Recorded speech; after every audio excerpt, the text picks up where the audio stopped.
So, the beauty of these narratives is, what you shade, what you suppress, what you sharpen, then you stitch it around.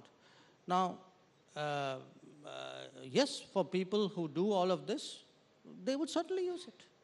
But to which I would turn around and ask them, saying, so tell me, does that mean this law, after being applied to 10 or 12 other people, should not apply in this case? And in this particular case, this law and this application has a certain past. You know? So I think we need to recognize today that a lot of what passes off as debate, what is often suggested as an analysis of the state of the Indian polity, is actually politics. It's not analysis, it's more politics. It is, absolutely. So you talked about narratives and you gave the example of Assam. Now, one state where there seems to be this narrative and it directly has a bearing on your ministry and the missions abroad is Punjab and this whole Khalistan sentiment. We've had attacks on our missions in London, San Francisco. Yes, diplomats have been summoned, statements have been read out to them, so on and so forth. What else do you intend to do to send out the message that you're playing with India's national security and territorial integrity, and that's unacceptable? Look, again, because here again, we mustn't fall for a narrative. We must actually look at what are the facts on the ground.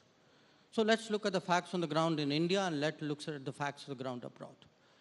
The fact on the ground in India is a bunch of people went by force into a police station to take out somebody, which was in violation of probably multiple provisions of the law. So tell me which country would countenance this? Okay, that's the fact within India. So you don't have to put a movement or a ideology to it. I mean, irrespective of whatever the issue. I mean, which law-abiding society would allow a mob to storm a police station and take somebody out? That is the bottom line situation. Now, if you look what's happening abroad, in the name of free speech and democratic freedoms, of which I'm equally a votary, if you allow people to intrude into diplomatic premises, to attack diplomats, to threaten diplomats, to take down flags, I ask you, suppose the roles were reversed. Suppose one of those countries had this done to one of their missions. What do you think they'd be saying? So I think somewhere it's time that we are clear about who we are and the stand that we take. And if these things happen, there will be consequences. So when you bring up these conversations with your counterparts, where these missions have been attacked, do they get it? Do they understand the seriousness of what's happening and what it means to India? I would hope so. Okay. I would hope so. I think by and large, you will not disagree. I do communicate fairly clearly. We'll give you that much. And I think so do our ambassadors and my colleagues in the foreign ministry. I think we've been very, very straight with the few countries where these incidents have happened. I don't think they have any doubt about where we stand on this matter. All right. You say so. Ambassadors are very clear where we stand on these issues. One of the incoming ambassadors, a good friend of yours, Mr. Garcetti, in his Senate confirmation hearing, apparently said that human rights was his major in college and he intends that to be very much part of the conversations when he lands in India. और आपने कहा कि उनको प्यार से समझा देंगे. प्यार से समझाएंगे इस मंच को कि क्या बोलेंगे आप उनको? नहीं, उनको आने दीजिए ना. Let. I think he should. It's certain things in our profession are best done between us. So we will leave it at that. Okay. But I 100% प्यार से होगा. प्यार से बुलाएंगे. So let me, talking about प्यार से समझाएंगे, I want to come back to the Rahul Gandhi question because you've interacted with him in whatever limited fashion because, you briefed the Parliamentary Committee on External Affairs. He's a member. And he had recently said in England, while he was in England, that he drew this analogy between Ukraine and Ukraine and Arunachal. And he also said that I said this to the minister, and the minister said it's a ludicrous idea. Your comments on that, did that happen? And the minister said what? That it was a ludicrous idea. Ludicrous. Okay. Ludicrous idea. Okay. And also I want your general impressions of him because you've interacted with him, you briefed the members. Look, we are not by etiquette and I guess by rules supposed to discuss in public what happened in a consultative committee meeting. So if he referred to it, in my view, he should not have.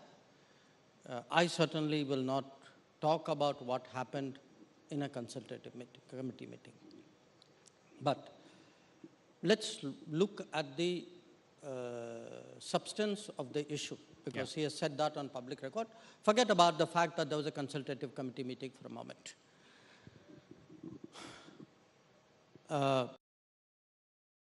What China did in 2020 and what is happening today in Ukraine. Okay. What is today happening in Ukraine, if you follow the two sides, one would say that they are threatened by the expansion of NATO and the character of the regime in Ukraine. And the other one would, the Western countries would say the Russians have ambitions, expansionist designs, whatever it is. What is the analogy between that and India-China? I mean, what happened in the border, which, by the way, is, in my view, completely indefensible. So don't get me wrong there.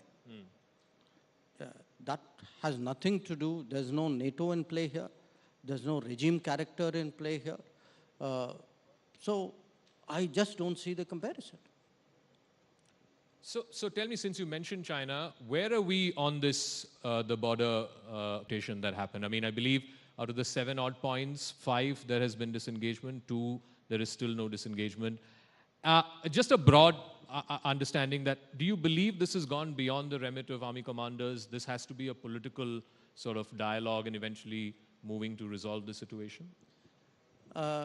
Look, first you have to understand what is the nature of the problem.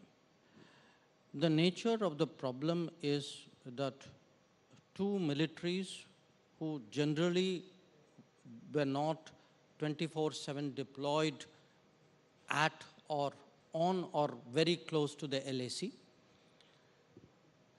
have done so to a great degree after May of 2020.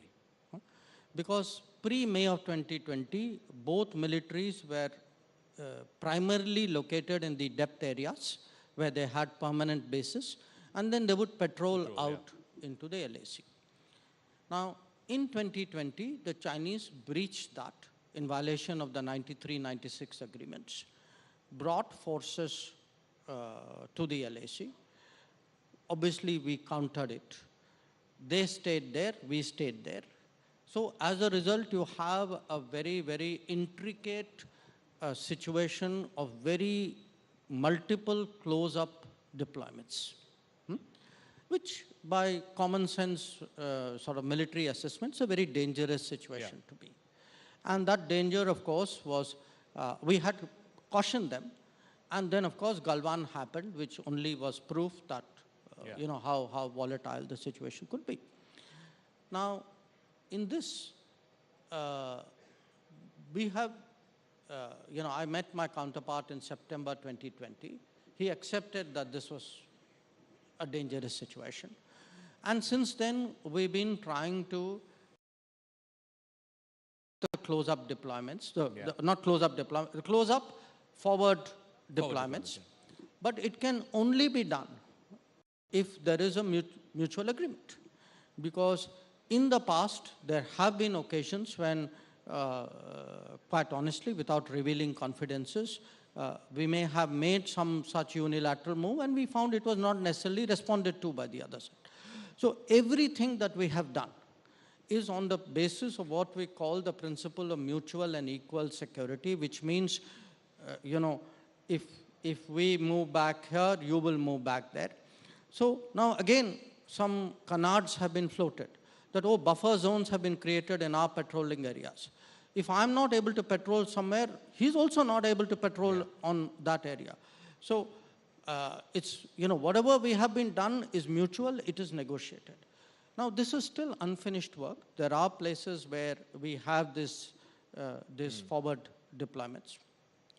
We continue to work away at it. I will only remind you when this started in the summer of 2020. Yeah. If you took the cumulative analysis of this city, people told me this, we're not going to get a solution. The Chinese are going to do this, there's nothing you can do. I would say, please look at the last 2 to 3 years. Yeah. My sense is the military has done what the military should do. The military has deployed. The military deployed in the COVID. The military is deployed round the year. The military is deployed through the winter. The military is deployed at great heights. Yeah. And secondly, the military and diplomacy has worked in lockstep. Now, your question, should you not leave it to military commanders? First of all, it has never been left entirely to military commanders. The military commanders and the diplomats work as a team. Now, you cannot, to take away the military commanders is ridiculous, because the military commander is the person who knows the troops, who knows the topography, who actually knows what is mutual and equal security, which by the way means it's not like the distance on the map. There are many other factors which come into being. So I would say, actually, in the last 3 years, this combo of military diplomacy and diplomacy working in lockstep has made progress. I accept that, we have not been able to sort everything out, but I also tell you that I have not, it's not like for me the end of the road. We will keep at it. When I met the new foreign minister, Chingang, in